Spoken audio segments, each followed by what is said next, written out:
Now, the United Nations Children's Fund has raised some concern over the high number of children who did not return to school after schools fully reopened following several waves of COVID-19. Some alarming numbers from UNICEF show that the number of out-of-school children in South Africa tripled from 250,000 to 750,000 between March of 2020 and July of 2021. In Uganda, around 1 in 10 school children did not report back to school in January of 2022 after schools were closed for 2 years. Let's discuss this further with Lieke van der Wiel, who is the Deputy Regional Director for UNICEF Eastern and Southern Africa Regional Office. A very good afternoon to you. Thank you for your time. Some really alarming numbers there as we break down some of the stats, speaking to a learning crisis that is escalating to completely new heights, not only in South Africa, but in the Eastern and Southern African region. Talk to us. How bad is it? Yeah, thank you for paying attention to this really concerning situation. There's actually two issues here. One is that COVID, as a matter of fact, was very destructive across the globe. Lots of schools closed, and in fact, many schools have not opened. In our region, Uganda was the last one to reopen their schools. This was in January. But not all countries in our region have fully reopened their schools. Like in Mozambique, there's children going 3 hours a day to school every other day. And that's just not good enough to really catch up with the time that everybody has lost. So it's really school closure, loss of learning, and everything that comes with it. That's a big problem. The other problem is that even before COVID, our children didn't do that well in terms of learning. Very often, they never reached the level they were supposed to reach at their grade.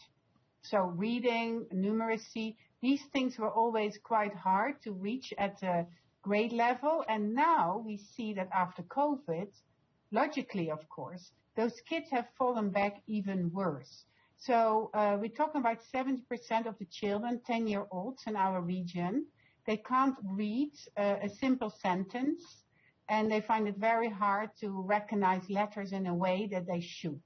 And that's, of course, also very concerning. So both kids out of school and kids in school, they both have not yet recovered to the fullest.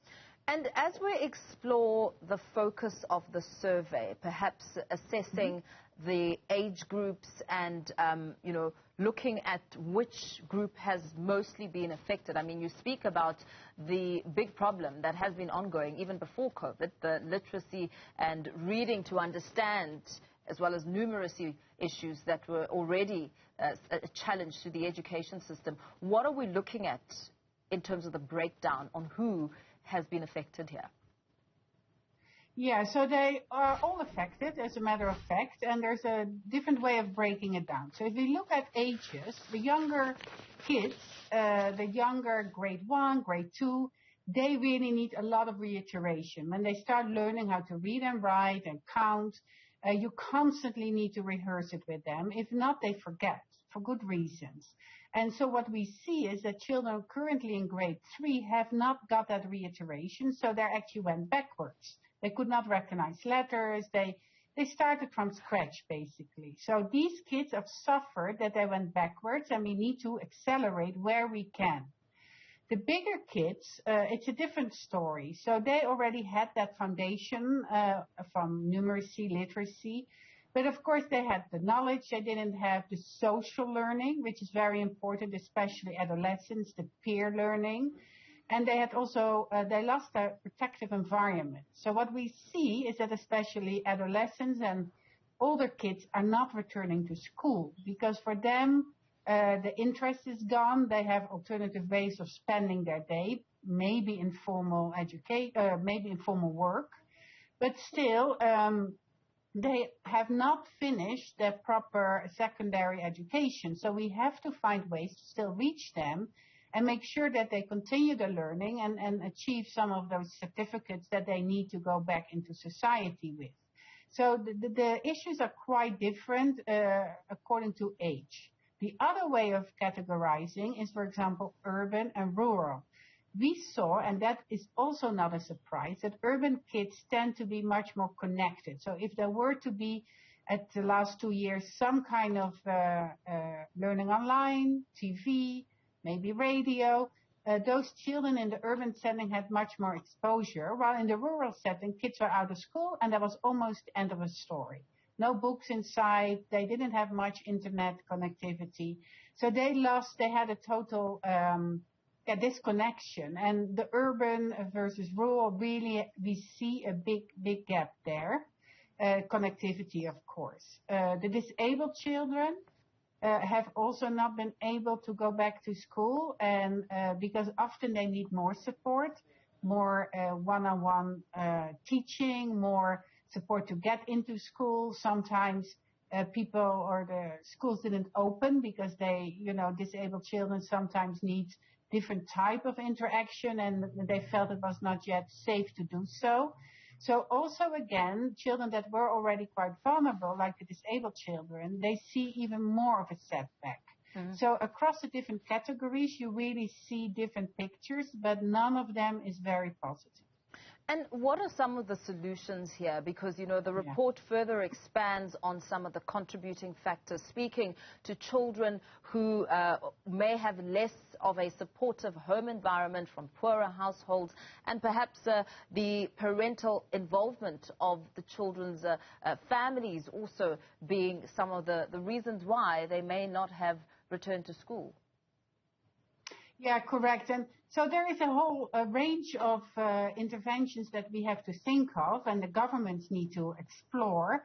Luckily, we do see some innovations in the classroom. For example, we now see more teaching at an accelerated manner. So that means that you really focus on those foundational skills. Sometimes you see more one-on-one time on task. We call that between the teacher and the student, and really make sure you start where the student has left off. So, you really adjust your program. And that's within the school. And that really needs resources. I mean, it means more teachers. It means teachers that are trained, teachers that have time to do things differently. And that is something that we need to invest in. Having said that, kids that have not yet come to school, they, of course, need to be reached in different manners. And like you said, sometimes it's the family environment that is not very conducive, and especially if all the kids have started informal work, for example. Maybe there we can come up with a system that looks at overcoming the barriers, whether it's financially, mobility. For example, teenage girls that got pregnant and they have a young child. How do you deal with that logistically? They might still be welcome to school, luckily, but then who takes care of their children? So these are some of the issues that you need to discuss and find solutions for. Very well. Thank you so much for your time. Yeah. Lieke van der Wiel, Deputy Regional Director for UNICEF Eastern and Southern Africa's Regional Office, speaking to the high number of children who did not return to school, not only in South Africa, but looking at the Eastern and Southern African regions.